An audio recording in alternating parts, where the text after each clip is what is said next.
एक राज्य में एक राजा थे जो कि बहुत ही धर्मपरायण व्यक्ति थे और हमेशा अपनी प्रजा के कल्याण के बारे में ही सोचते रहते थे। एक दिन परमात्मा उन पर खुश होकर उनको दर्शन दिए तो उन्होंने और कुछ मांगा नहीं उनसे। बोले भगवान, परमात्मा बोले कि मांगो, तुम क्या मांगते हो? तो परमात्मा ने कहा कि भगवान, मेरे पास तो आपका दिया हुआ सब कुछ है, लेकिन मैं आपसे एक अनुरोध करता हूँ कि आपने जिस तरह मुझे दर्शन दिया उस तरह मैं चाहूँगा कि मेरी पूरी प्रजा को एक बार आप दर्शन दें।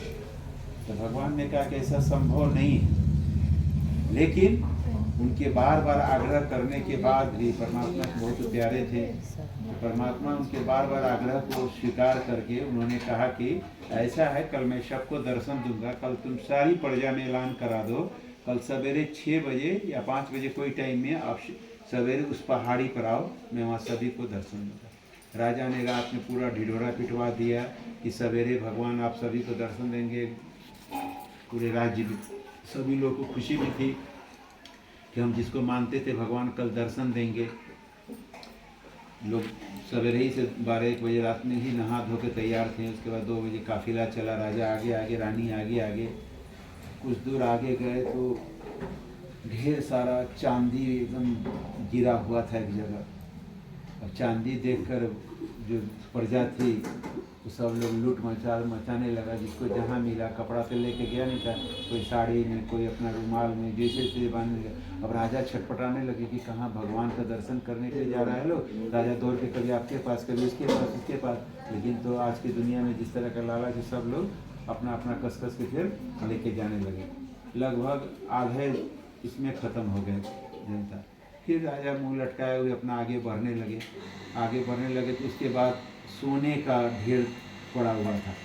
तो सोने का ढेर पड़ा हुआ था तो उसको देखकर तो इस ज़माने में तो और भी लोग उधर भागने लगे। फिर राजा छटपटाट लगा, सबको मना करने लगे, अरे इसमें क्यों फंस रहे हो आप, उसमें भगवान खड़ा है आपको दर्शन देने के लिए। लेकिन फिर भी लोग नहीं माने, जैसे तैसे कपड़ा खोल के, अपना शर्ट खोल के इसमें बांध बुन के ले जाने लगे। फिर धीरे धीरे संख्याएँ कम होती गई और आगे गए तो सोना के बाद क्या होता है, हीरा। और हीरा तो और कॉस्टली है। अब आगे हीरा का भी महल था, मने वो जो ढेर लगा हुआ था। सब लोग फिर उसमें भी कुछ लोग जो बचे थे वो लेने लगे।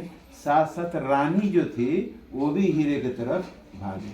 अब तो राजा को आश्चर्य होने लगा कि भाई रानी, आपके पास क्या चीज़ की कमी है? महलों में सारा ऐश्वर्य का साधन है, सब कुछ है। लेकिन रानी ने भी उनकी बात नहीं मानी, वो भी अपना जैसे तैसे समेट करके हीरे पर। बाद में राजा मुंह लटकाए हुए, मना करने के बावजूद कोई नहीं बचा। और अकेले जब उस गए तब तक टाइम हो गया था भगवान का दिया हुआ। उस पहाड़ी पर गए तो भगवान ने पूछा कि आओ मेरे बच्चे, क्या हुआ? राजा एकदम उदास मन से सारी कहानी बताएं तो भगवान कहे कि मुझे मालूम था, इसलिए मैंने तुम्हें कहा था कि ये संभव नहीं है। तो ये और समय की बात नहीं, ये अभी ही इस बात है कि ये मुकद्दर की बात है कि सभी को भगवान मिलते भी नहीं हैं। आपको आश्चर्य लगेगा कि जब मैं बोलूँगा कि इस प्रजापिता ब्रह्मा कुमारी ईश्वरीय विश्वविद्यालय की स्थापना स्वयं परमपिता परमात्मा श्री भगवान ने किया है।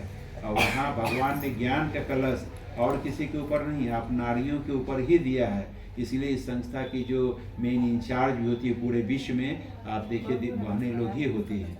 इसलिए अपना मुकद्दर को बनाना है, भगवान आपको जगाने के लिए आए हैं। और मैं तो यही अनुरोध करूंगा कि इतनी अच्छे टाइम पे आप लोग जितने लोग भी पहुंचे हैं, कम से कम हमारी दीदियों का भी आप सुनिए। उसके बाद आप एक बार जरूर आपके अररिया RS स्थित ओम शांति रोडी है, यहाँ के बगल में मोहनी देवी मेमोरियल स्कूल भी, उसके पहले अपना प्रजापिता ब्रह्मा कुमारी ईश्वरीय विश्वविद्यालय की शाखा है।